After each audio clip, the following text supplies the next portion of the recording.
इश्क महबूब खुदा जिस दिल में हासिली लाखों मोमिन हो मगर ईमान में कामिली।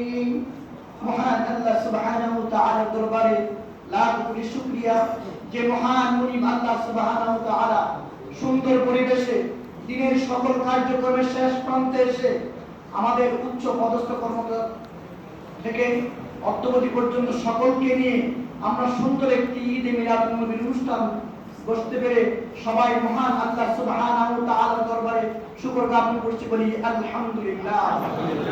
তার পাশাপাশি বিশ্ব মানবতার মুক্তির বিশালী দু জাহানের কান্দারি নূরে মুজাসসাম মুহাম্মদ মুস্তাফা সবাই বলি সাল্লাল্লাহু আলাইহি ওয়াসাল্লাম।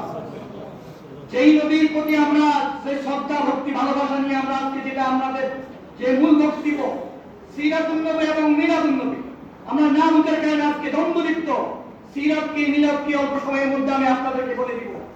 সিরাত মানে একদিন হয়, যে কোনো লোকের জন্মানুষ্ঠান কয়দিন হয়, সবাই কথা বলেন কয়দিন? একদিন।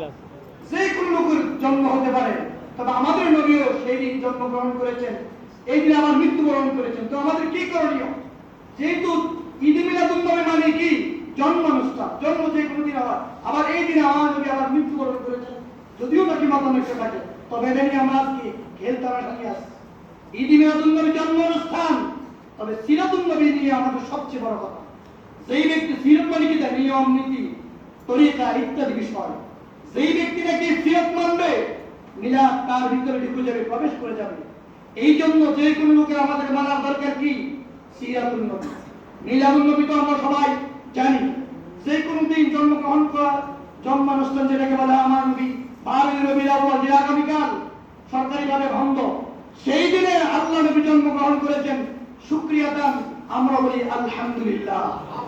এই নবীকে যদি সৃষ্টি না করতো আল্লাহ সুবহানাহু ওয়া তাআলা আসমান জমিন কোনো কিছু সৃষ্টি করতেন না, তবে তার মধ্যে আমরা নবীর ভালোবাসা কম নেই, তবে আমরা মানতে হবে কি? সিরাতুন নবী। যেই বিষয়ে আল্লাহ রাব্বুল আলামিন কোরআন কারীমের মধ্যে বলেন, ওয়া মা আরসালনাকা ইল্লা রাহমাতাল লিল